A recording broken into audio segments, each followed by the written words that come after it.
And Anat, I'd like to share a screen. Morning. Good morning, everybody. Hi, Margarita. Good morning. Morning, ma'am. Tara, good morning. Nice to see you all. Tara, would you like to maybe introduce yourself before sharing the screen? Well, all right.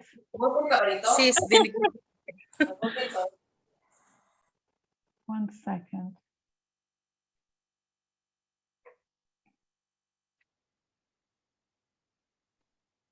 Okay, can everyone hear me? Yes. Yes, ma'am. Okay, good. So first of all, good morning, everyone. And I'd like to welcome you. And actually, you were part of our caregiving community here in Israel. And I commend you for doing this very big, important step in your life and for us in Israel, and coming to join our caregiving community and being part of taking care of our disabled people, elderly and young people perhaps as well. And it's very courageous of you to feed your family and homes and everything that you've had in the past and start a new place, a new job, a new life. So I really do commend your bravery, and I welcome you. So my name is Sarah, and I'm a retired geriatric social worker. I worked for many years in the caregiving community. And for the next 4 sessions that we have together, we've prepared a series of screen lectures and discussion group, perhaps, that it's a presentation that in the purpose of it is to assist you to become better workers and to assist you in adjusting into this new position here in Israel as a caregiver. I want to emphasize that our job, mine, Anat, Margarita's, is to care for the caregivers. Start now. Okay, this is our job. This is you people are on the head of our purpose, and I hope that during the next week you'll know that and understand that and take advantage of it, because it is a unique situation that you have been exposed to. So today we're going to talk about culture and values, and basically because we're a large group and we're doing this on Zoom, we don't really have an opportunity to kind of get to know each other and to benefit from each other's knowledge and background and experience and so on. And so I really encourage you and invite you to participate. So if you keep your cameras on, then we all can see each other. And I want to also emphasize that, we're all in a very unique situation all over the world with this corona business. And this week that you have as a quarantine is kind of a gift. It's an in-between time, and an in-between time to kind of settle in, adjust, relax, and make friends. Okay, we highly recommend that you make friends. And it's very important not to be alone in this kind of a situation.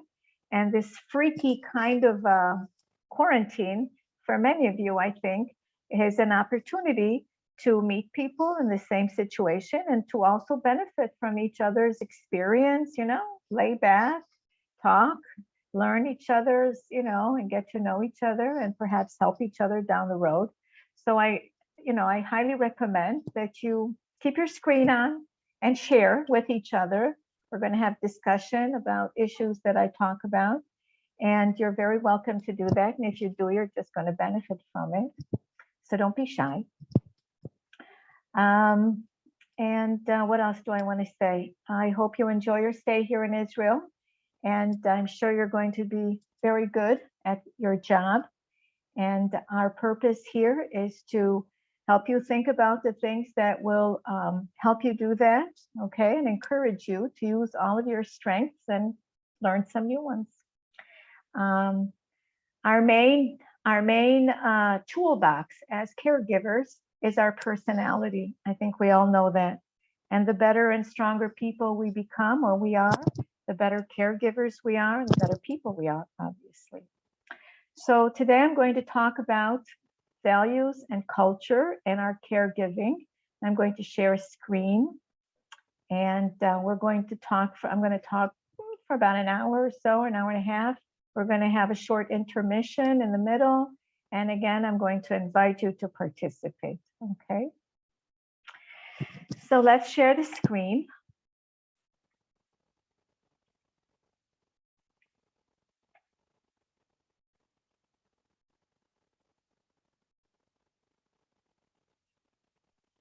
Okay, here we go. Okay, can all see? Okay. Yeah. Culture and values in the relationship with the elderly patient.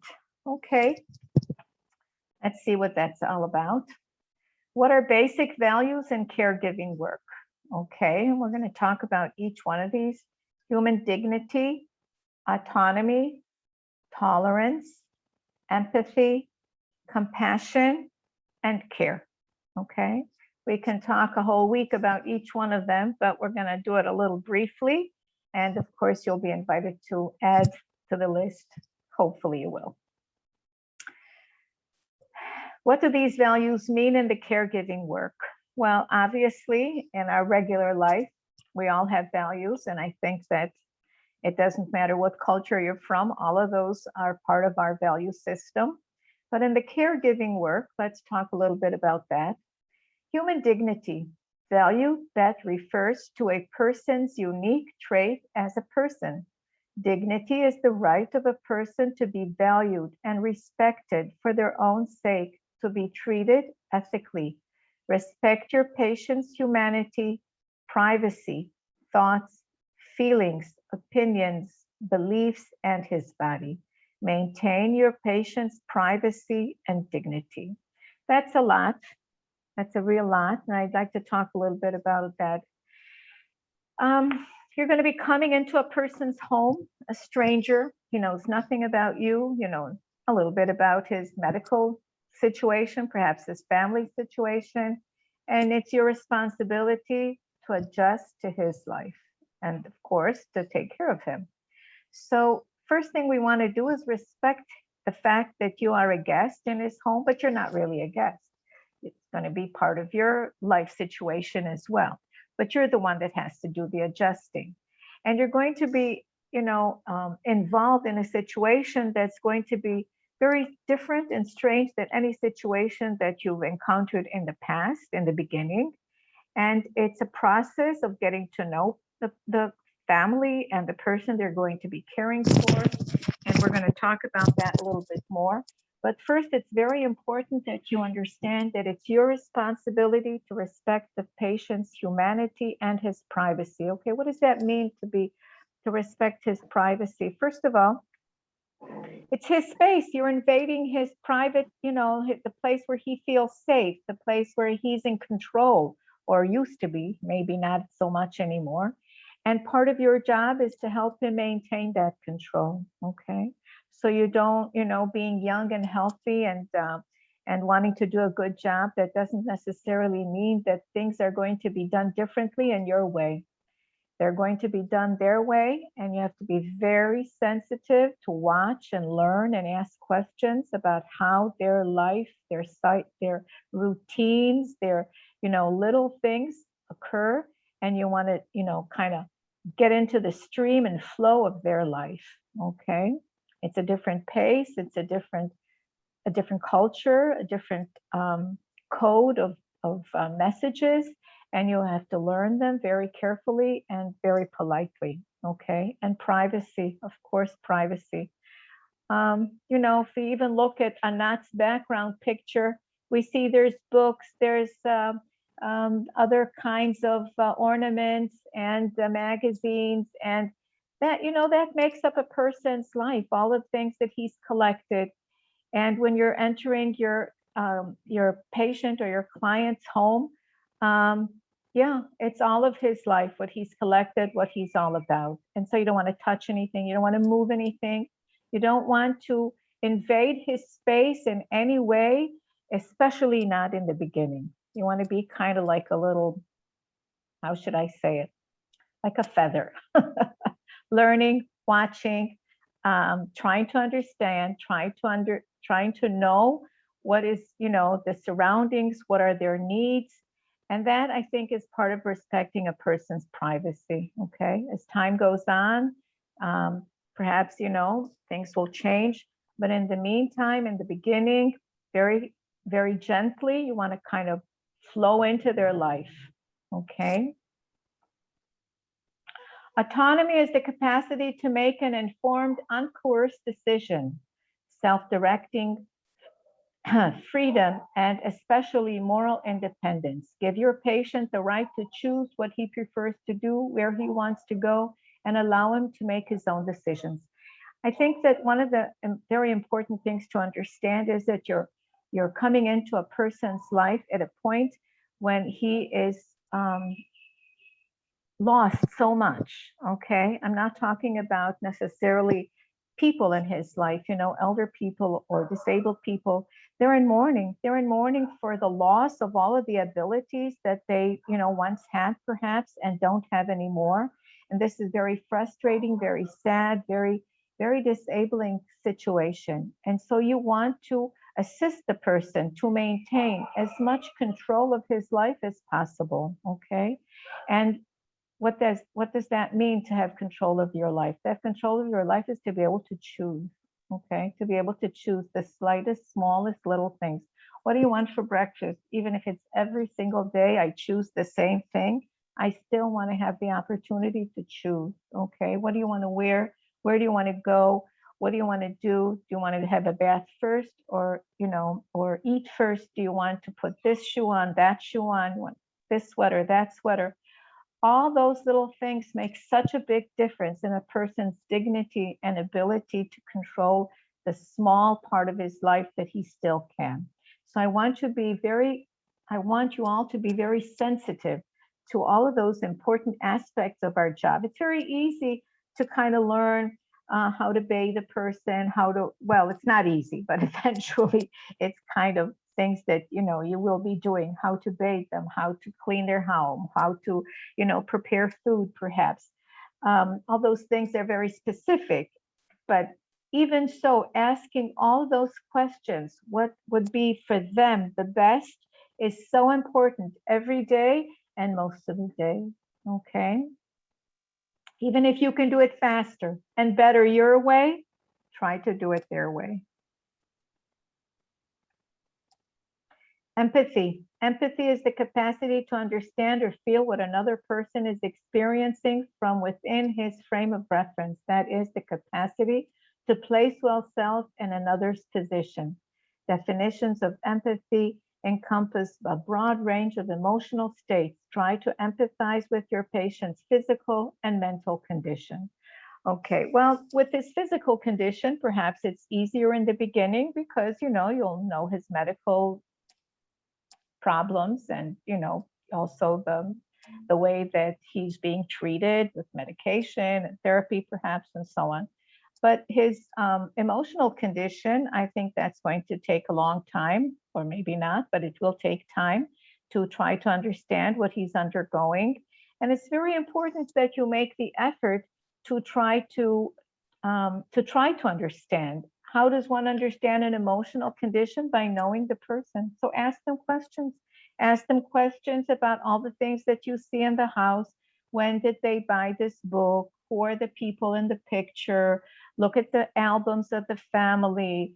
Ask about the kind of music he likes, what kind of a job he had, what were his triumphs, what was his disappointments, what was his childhood like, who did he love, who's still, who's missing in his life. All of those are very important parts of his life that once you know a little bit more about them, you can also empathize with his emotional state, whatever it may be, what makes him happy, what makes him sad, and how he arrived at this situation, whatever it is. Okay, tolerance. Tolerance is allowing and permitting the acceptance of an action, idea, or object, or a person which can sometimes dislike or disagree with, okay? You disagree with them or they disagree with you. Be tolerant of your patient and give yourself time to get to know each other, even if you don't agree with him, and sometimes, but always respect him, okay? So I have to tell you that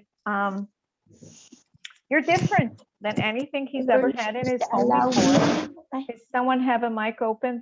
Thank you for closing. You look different, you talk different, you smell different, you eat different. And elderly people or disabled people have a less tolerance for things that are different and unfamiliar in their space. So you have to be tolerant of the way that they're going to respond to you in the beginning, okay? You may feel the same way, obviously. And most of us have also, you know, prejudices. Oh, all people are like this. All sick people are like that. Oh, all Filipinos are like this, and all care workers are like that.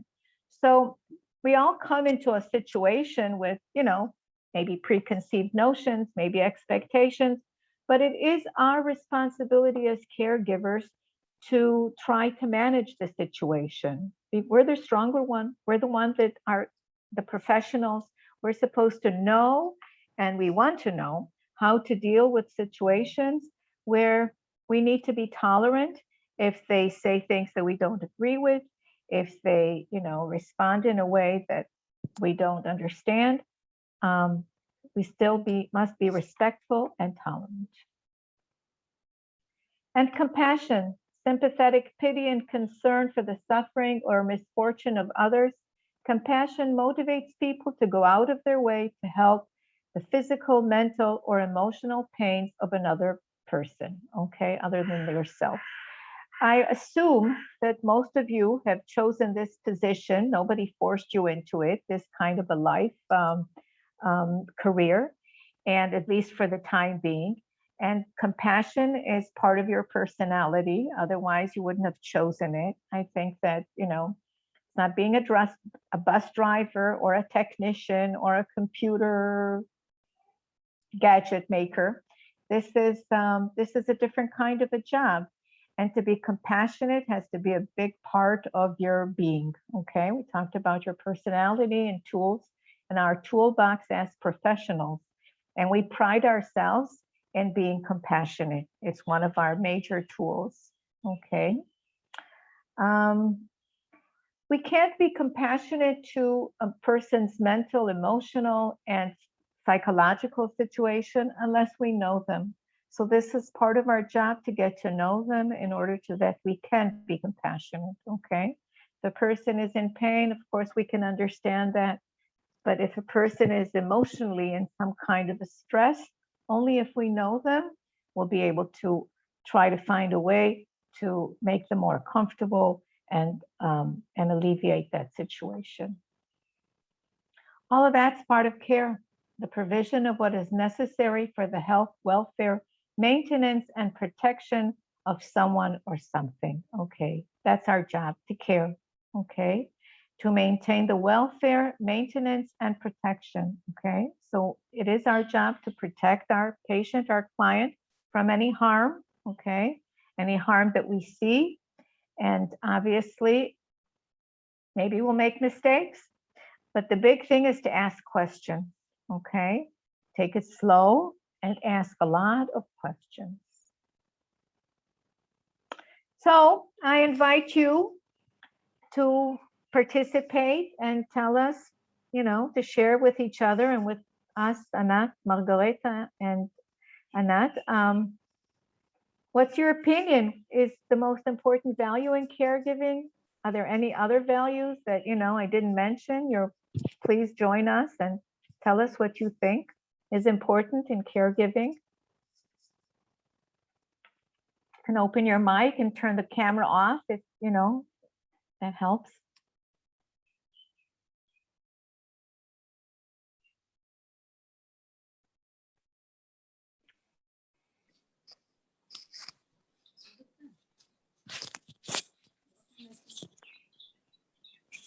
core values is patience. Hi, who's talking? Can you say your name, please? I'm Heiderly Vicente. Lee? Hydra Lee? Yes, Hi. ma'am. Hi, Hydra Lee. Welcome. So what do you think? For me, is patient is the number one core values, because the more elderly is more had a lot of pain. That is, I know. Okay, patience. Okay, can I ask you, Hydra Lee, to tell us a Yes. little bit about, have you had experience in the past in caring for an elderly person in abroad, perhaps? For my country, I have a lot of experience from dementia patient. Okay. In The a one, home, in a home yes, ma'am. situation? Yes, ma'am. Okay. For example, ma'am, I have a lot of experience like slapping my face. Oh, That is my first experience. So I need to tell my patient to give me a minute seconds. I go to the bathroom and I cry. Then after that, I go back. Then I tell him na hands. I hold my hands and eye to eye contact. Then explains everything. okay. So you've had to deal with difficult situations where you were hurt yourself. Yes, ma'am. Okay. And wow, that's very brave that you learned how to handle that kind of a situation. And you started to say, you know, you're sharing with us a very important, difficult situation that you handled. And Yes. perhaps we can learn from your experience. So tell us again, what is it? How did you handle that situation? Based on my experience, I need to eye contact to my patient and slowly communicate with him And to tell say him, tell him I love what? him and give him a hug or anything to what the this being calm of patient and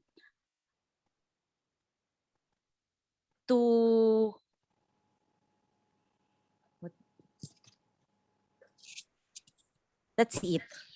Okay. You can say in Tagalog and someone maybe may know and translate here in the group.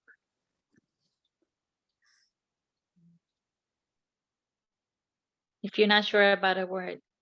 Okay.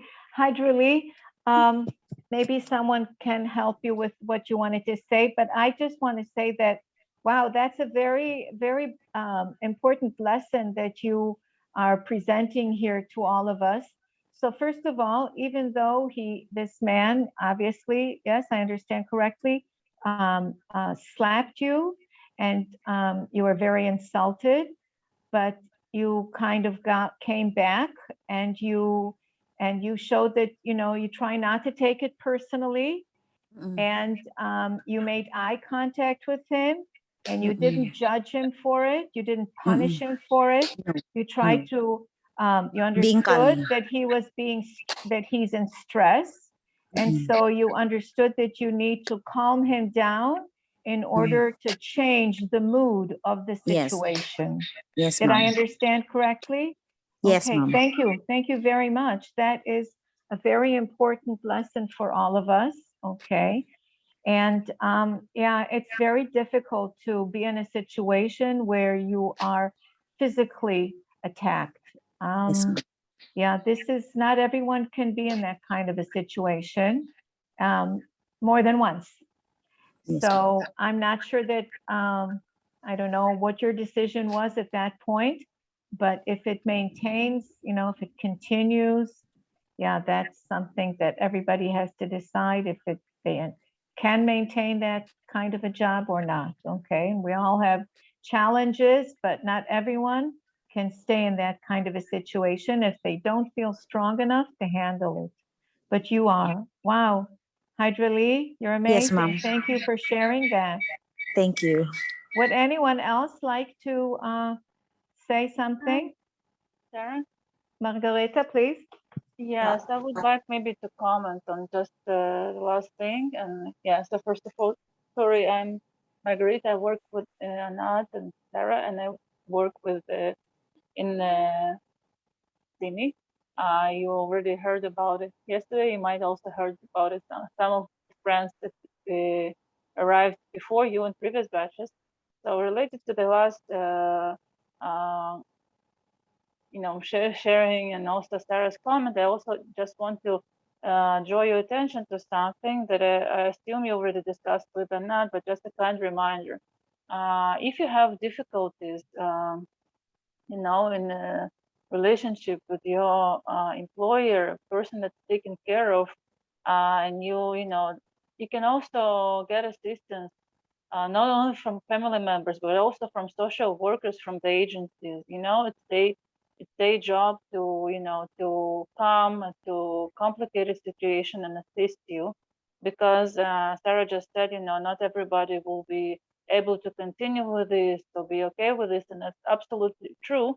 But I think it's not also necessarily will be ongoing, because as we all know, a relationship between humans, generally speaking, is ongoing work. Yeah, and sometimes we change our behavior if we want to stay in a relationship with the person. So it's not also easy to find a caregiver work, and many of people, not only in Israel but specifically in Israel, where you came to work, they wait for a very long time sometimes to get someone, and not everybody it fits. So they also will be willing to most likely to see if they can do something in order to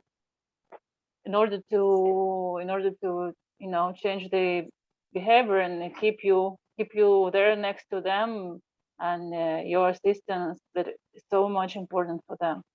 So it's not only not only your burden in a complicated relationship, and you can ask for assistance. And it's better that you ask also for assistance, not when you already feel nothing can be done in order to improve. You can't deal with it anymore, even if the person will try to behave better or something will change. You can't see this person already anymore. So it's better not to wait till this moment.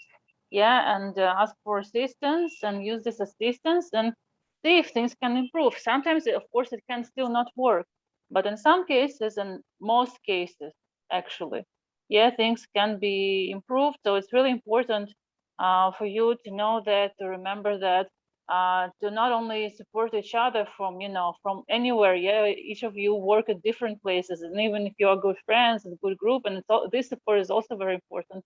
But for actual relationship, you can ask for assistance, social worker, and if you see that something, it's better to do it sooner than later.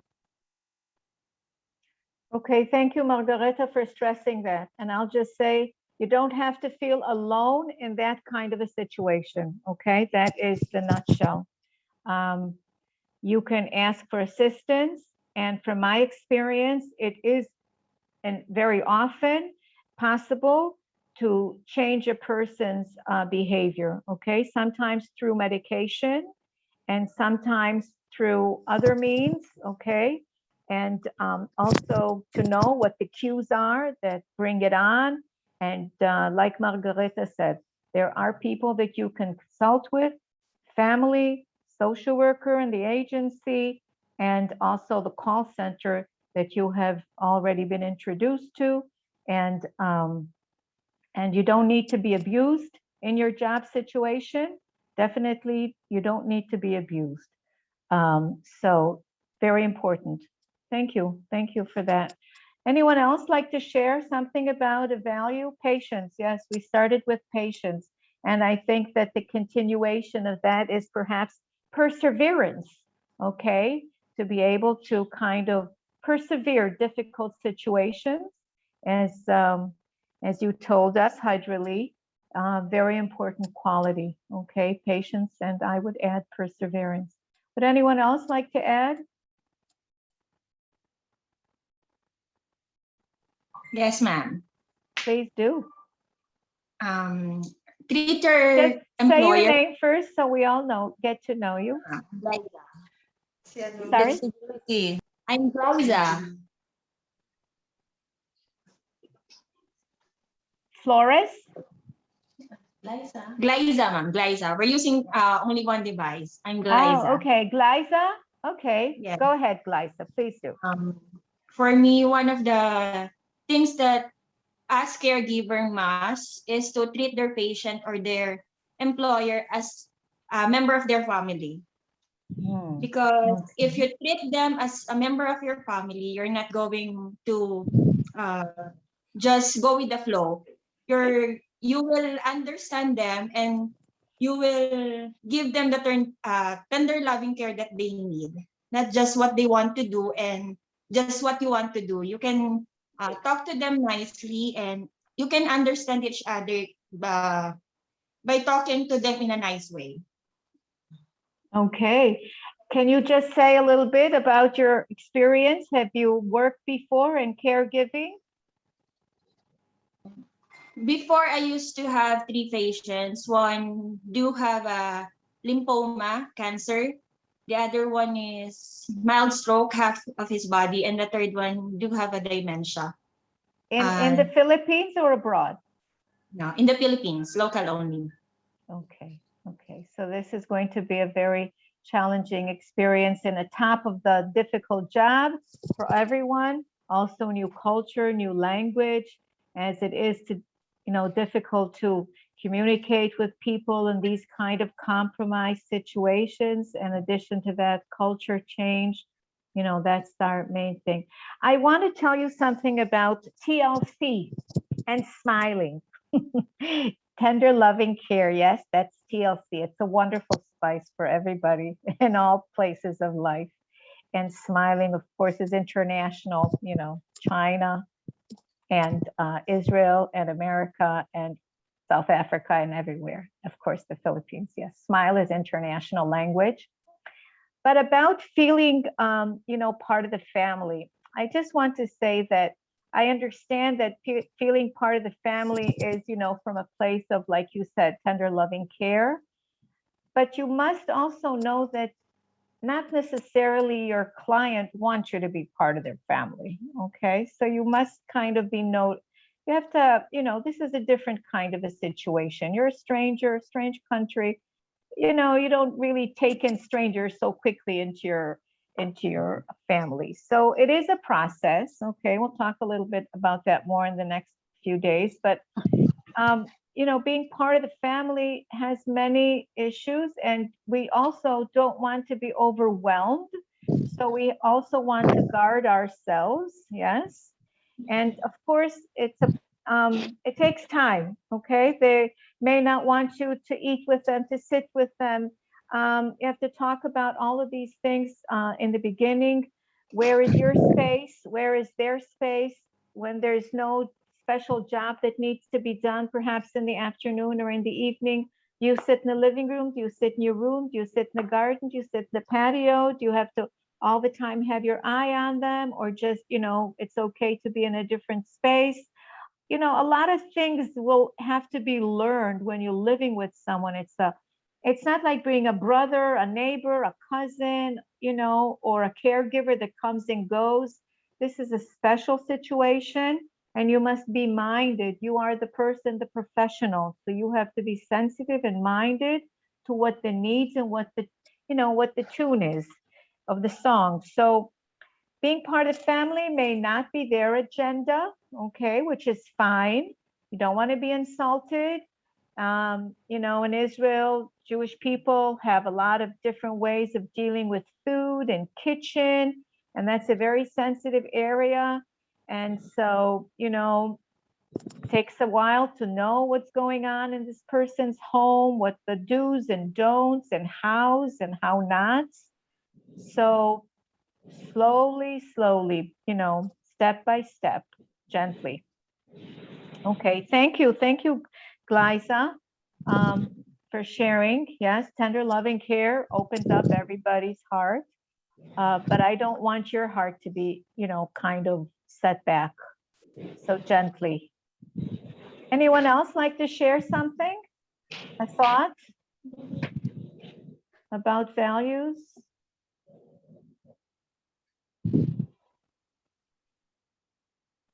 What's important?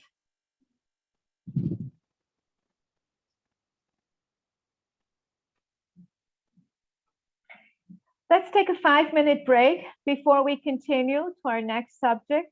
Okay. Margareta, Anat. Hold on, I wanted to check. Llewellyn, did you wanted to say anything? Because I see that you unmuted your. Ako na naman. No. Okay. So we'll take 5 minutes break. Okay, everybody, 5 minutes and we'll be back. Thank you. Okay. Thank you. Thank you. Bye.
Hi, everyone. Are we back?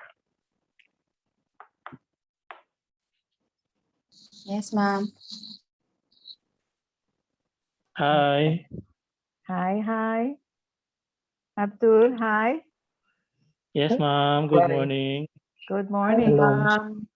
Do you want to share something about what we talked? Does anyone want to share Hello. something?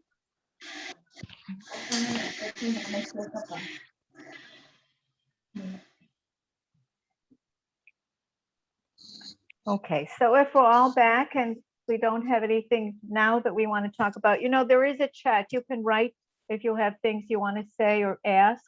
If you don't want to open your mic, and we can relate to that later a little bit. So you're welcome to do that. So what else do we want to talk about?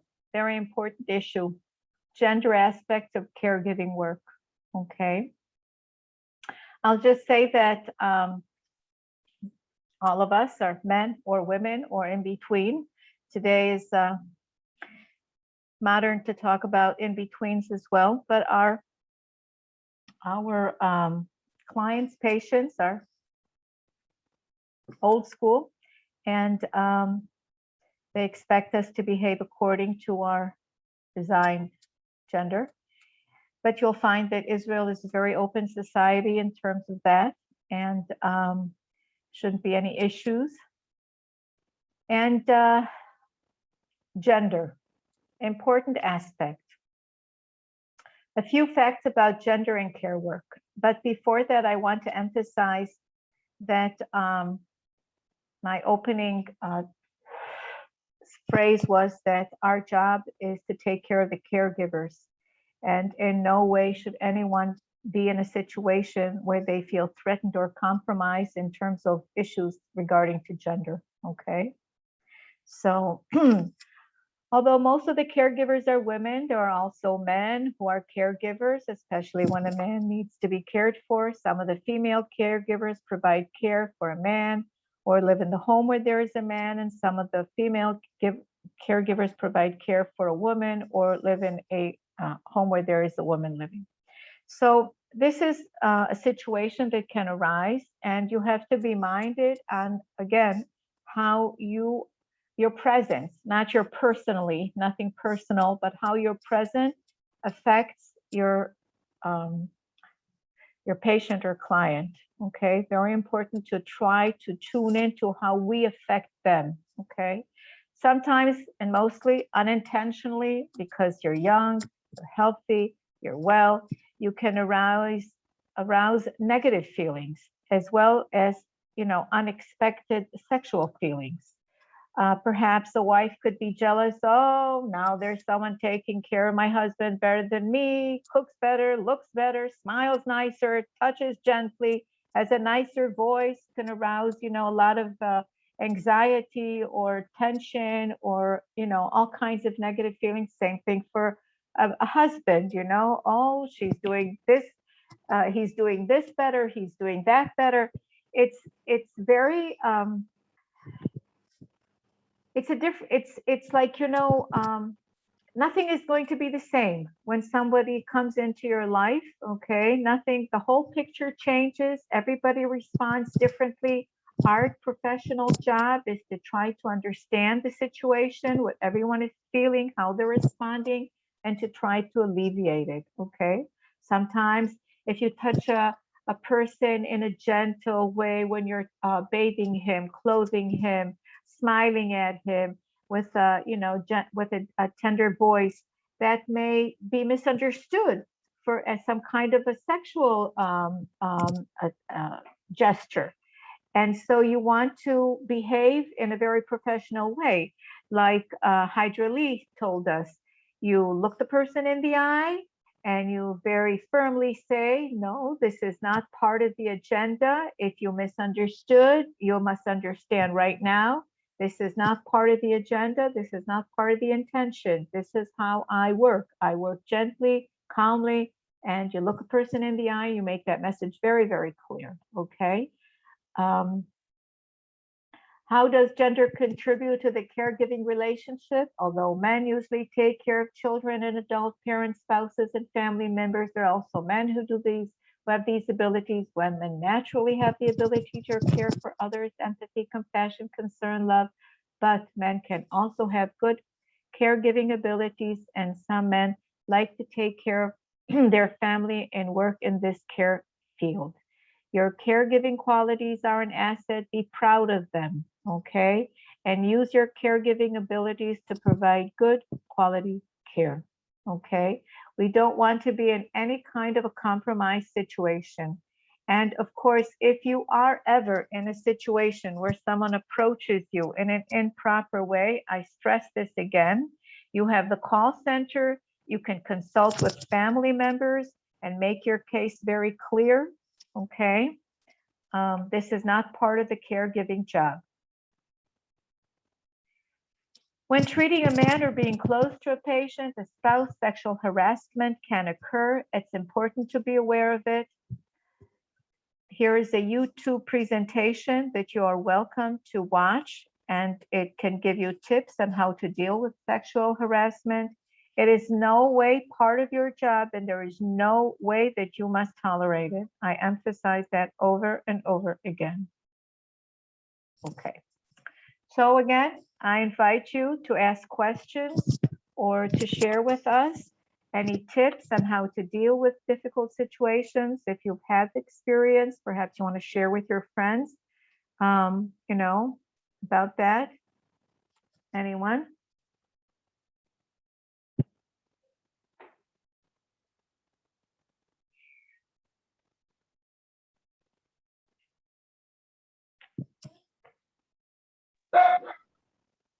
I know, sorry about the barking.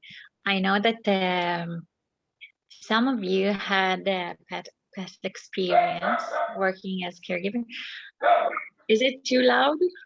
Is it okay? You can hear me? We hear you and we hear the dog. I apologize.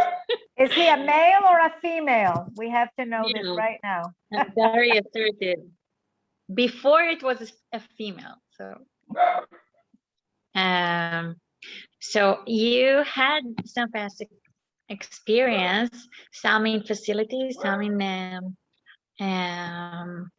home-based caregiving, and maybe you would like to share about your experience with us. How was it if you work with a different sex, the different gender than your own? Hi, good morning. Hi. Abdul, good morning. Hi, ma'am. Okay, I want to share my experience as a caregiver in the Philippines, or because before, ma'am, I was a OFW for 10 years in Qatar, but I'm not working as a caregiver. I am working as a company nurse for 10 years. Then during that time, I encounter a lot of nationality. So of course, the problem is the communications, understanding each other. And then the time I was for good, way back 2016, I was in the Philippines, and that's the time I worked as a caregiver in the Philippines. So my patient is for me, it's not the issue either a man or women patient, as long as you can give the 100% care to the patient. So you have to accept you have to accept you as a caregiver is not the issue either a man or a women patient. And then lately I work in the hospital, so I encounter a lot of cases. Even now we are in the pandemic situation, so it's so hard to handle, especially if in the hospital. So a lot of cases right now. So it's so hard, but this is my job, so I accept it. Okay, thank you, Abdul, for sharing. So you've had a Mhm. lot of experience in caring for men and for women. Okay, and you don't find it difficult. Okay, thank you for sharing. But I'm assuming that you look like a strong, burly man, and so even physically you don't have issues. I saw in the pictures of our group here that some of the caregivers here are perhaps more small ladies, and it could be overwhelming sometimes to take care of someone bigger, heavier, disabled. So just in that aspect, I would assume that there would be kind of anxiety about caregiving. Okay, thank you. Just to say that if you think that it's more difficult to be a man or a woman, I invite you to share. But I would also like to say that in Israel, we do have a very good health system. And if you are in need of any kind of assisting products, I don't know, wheelchairs or bathing equipment, or, anything that will lift, whatever is available in the world today in terms of mechanisms that make the caregiving job easier, all of those things are available, usually for free. And if you have experience and you know that they're available, then you must ask the family or the doctor, the nurses. Eventually you will learn about that. And yes, it's available and it's there for you, but you must be the professional to ask for them, okay? You don't need to break your back, and you don't need to overexert yourself in any situation, even if you're a man or a woman, and the physical type aspect of the job. But the emotional part is sometimes harder, even so. So this is kind of the things that I stressed. And you said that it was overwhelming to work during the COVID time in a care situation. And yeah, this is difficult all over the world, no matter where we are in the caregiving business. COVID has an incredible effect on us. And I know that here in Israel, we have a very attuned health system to COVID issues as well. You will learn about that. And I think we're a little bit ahead of most places in the world in terms of taking care of the COVID issues. And thank you, Abdul. Anyone else like to talk about anything at all? You're welcome. Hesitations, anxieties, things you're kind of anticipating in terms of your clients, patients?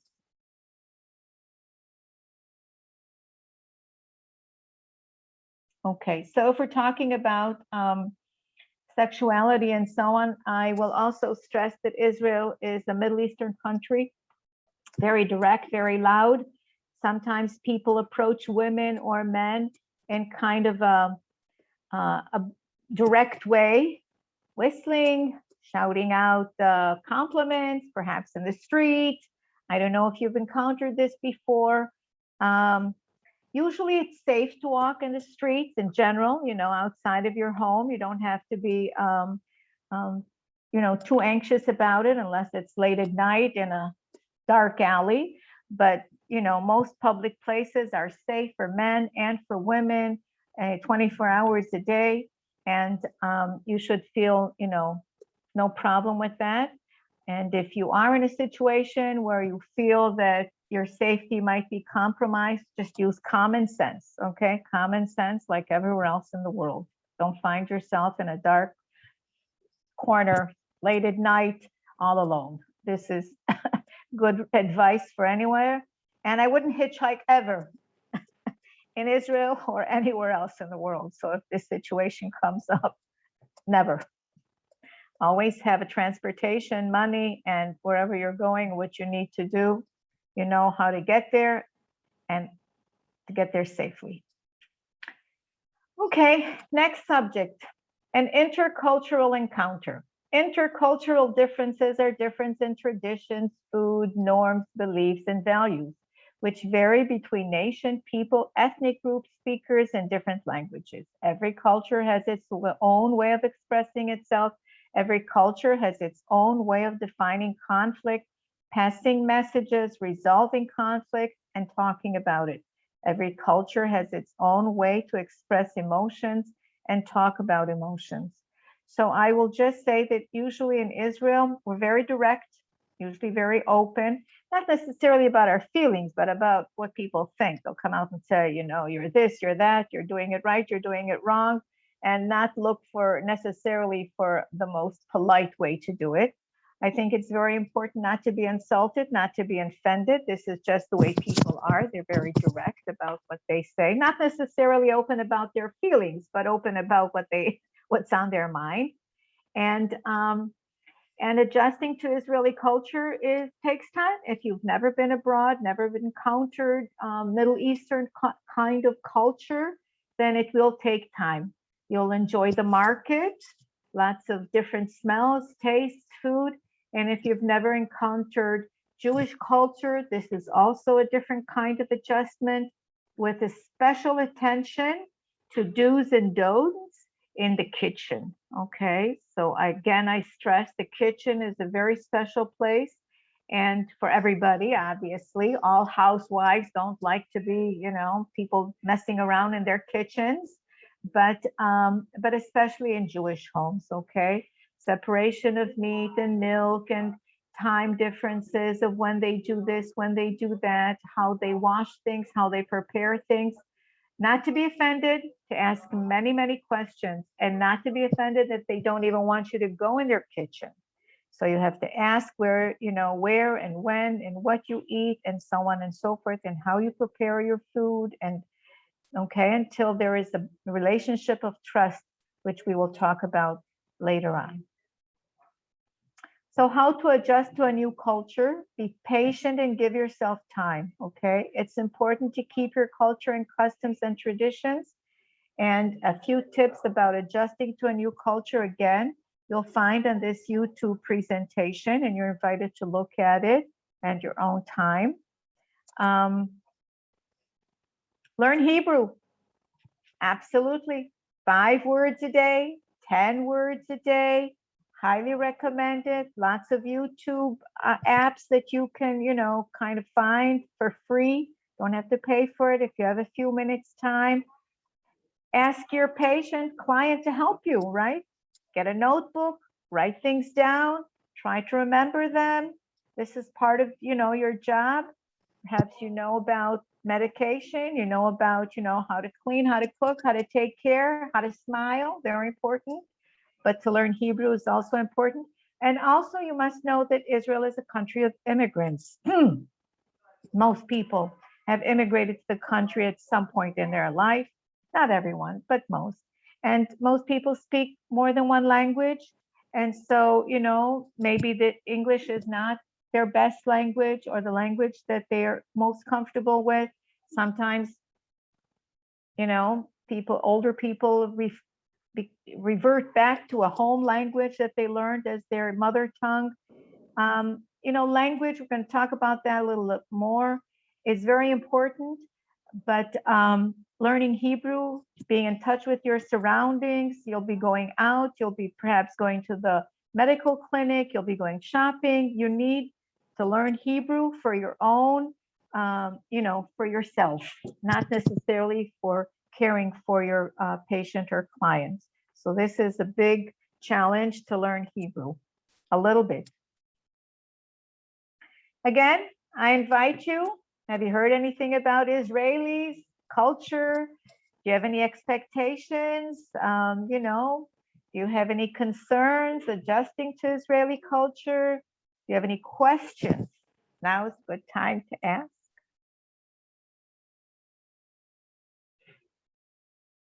Politics, love, safety, Shabbat, anything at all. You're welcome to ask.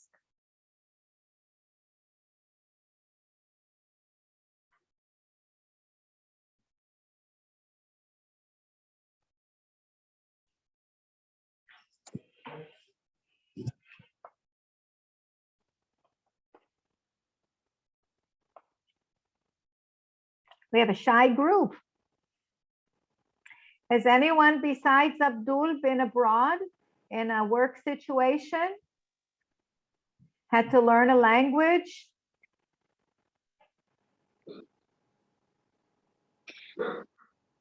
Have you, or how do you feel about the religious and come and stay with the Jewish, with its different culture, different religious? How this is something that you think about, wondering, curious?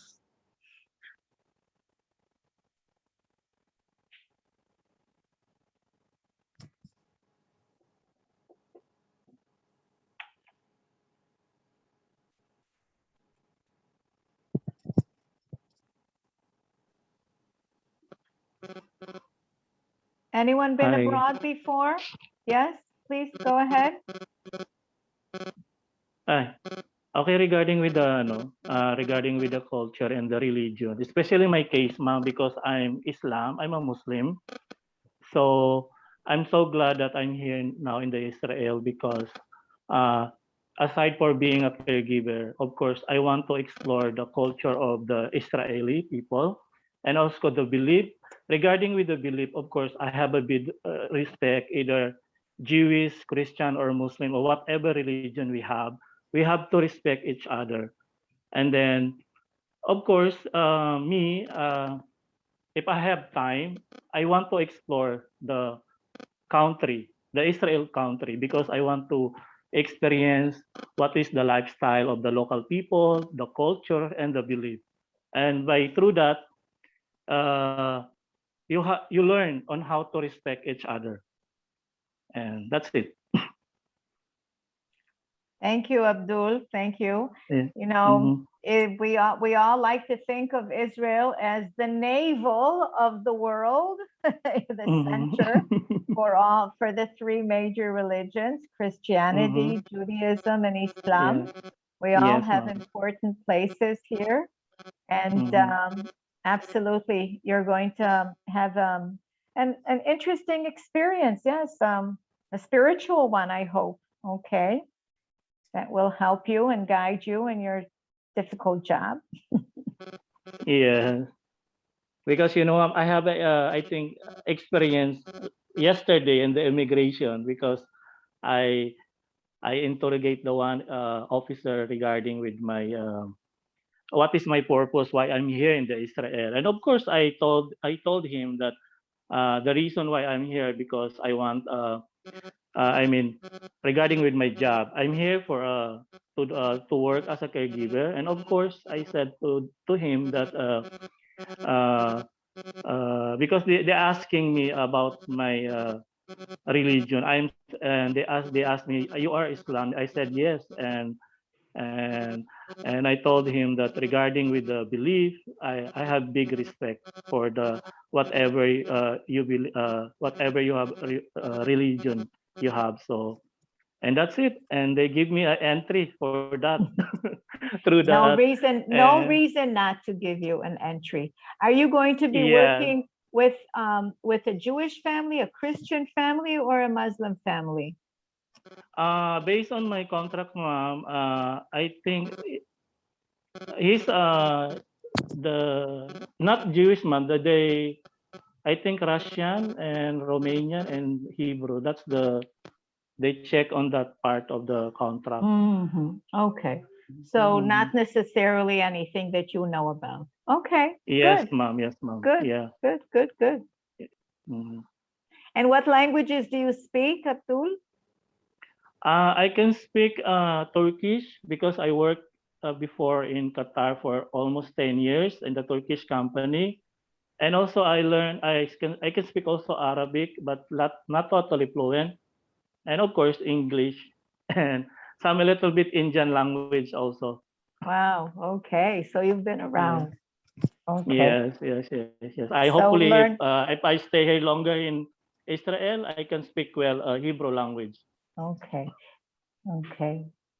Mhm. So learning a language is an asset, a big Yes, asset ma'am. for everyone. That's very important. Of course, especially now we are in the new country, so the communication is very important for the both of us, especially because we know that some employer they not speak English or only Hebrew, so the adjustment is there. So, but that's the I think the key is the communication right now. We have to learn, we have to adapt it. Also, the culture that we have right now. Okay. So I think a very important quality to have is to be open and flexible. And you seem to Yes, ma'am. be both open and flexible, open to new influences and flexible and applying yourself and learning new culture, new language. Good for you, Abdul. I'm sure you're going to do Mm, very well. Anyone yeah, else thank you. have a question? Did someone write something on that? Unfortunately not. Um, Marila, you opened your microphone. Do you want to share something? Ah, don't turn it off. Go ahead, talk. Mariela, okay. Good morning, ma'am. Good morning, good morning. Sorry, ma'am, I just logged in. Okay. So Okay, we're welcome. asking, we're welcome, and I'm asking if anyone has questions or something they'd like to share with us about Israeli culture, or adjusting to a new culture, a new language. Do you speak other languages besides English? No, ma'am.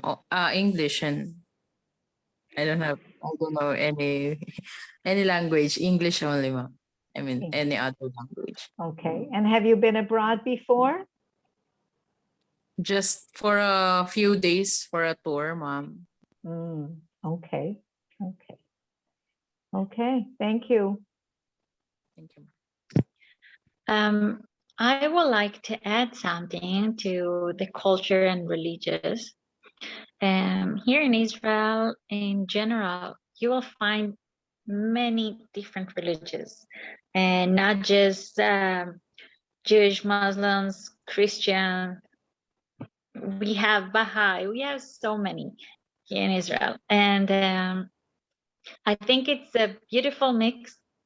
But with that being said, in Israel, like in any other countries, sometimes in some situations, you may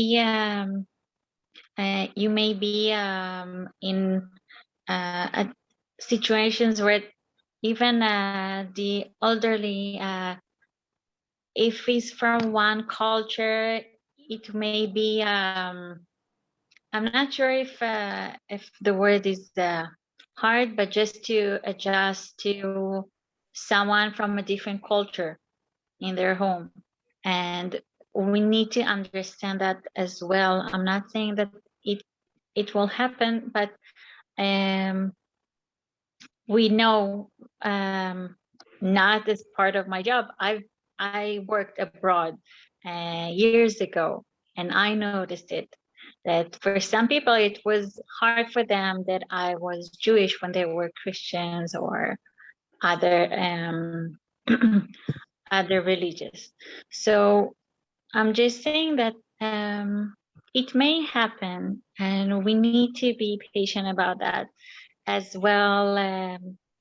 And just, I don't know if Sarah or Margarita like to add something related.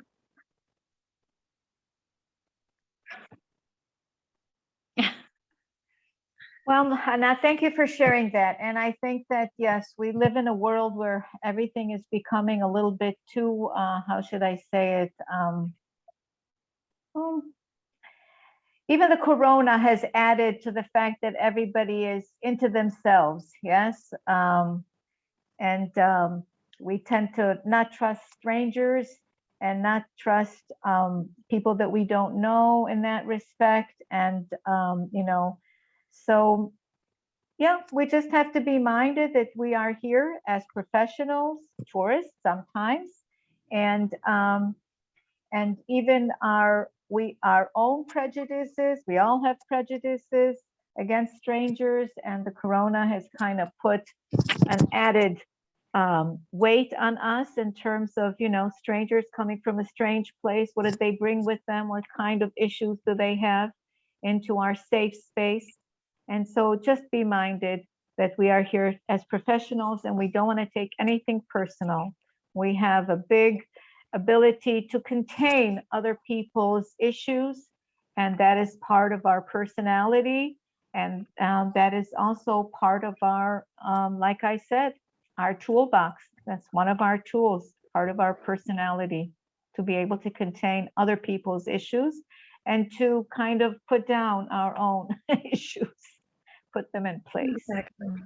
Yeah, and you give them the opportunity to get to know you, and after when they will get to know you, On a personal basis, yes, I agree. on a You know, personal- on that, I will just share a short story before we go on.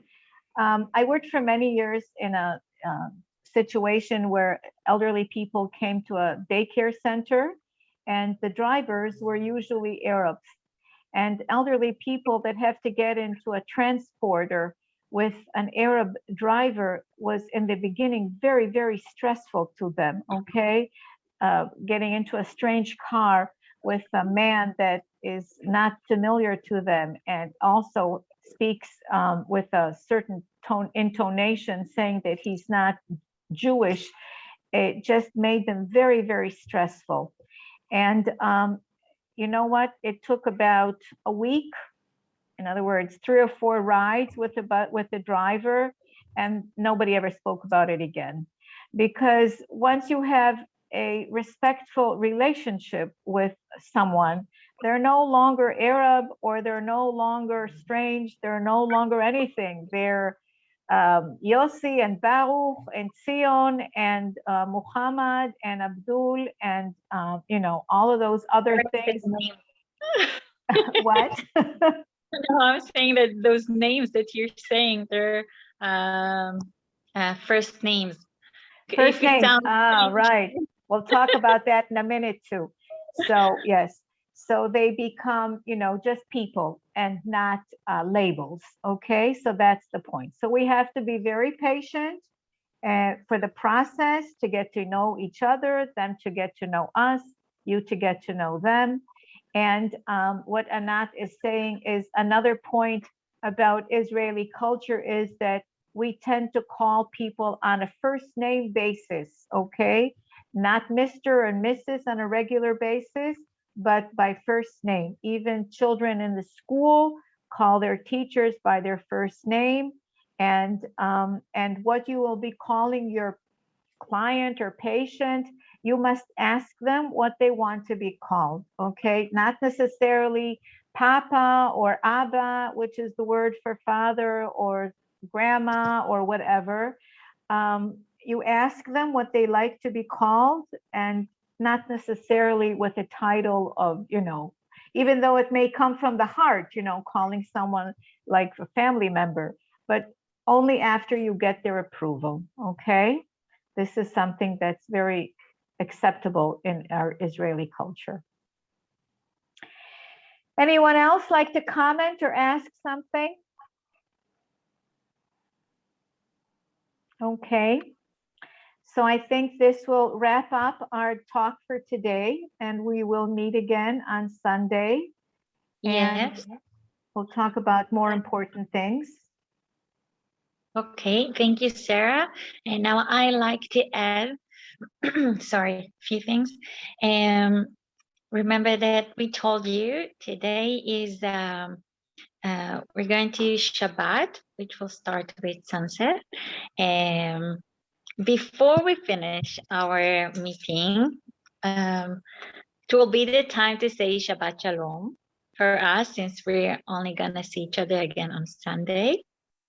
Before that, I like to say that today I'm gonna share many links with you. The ones that on the presentation and some for Shabbat, Shabbat related, and Kashrut, which we did not discuss. I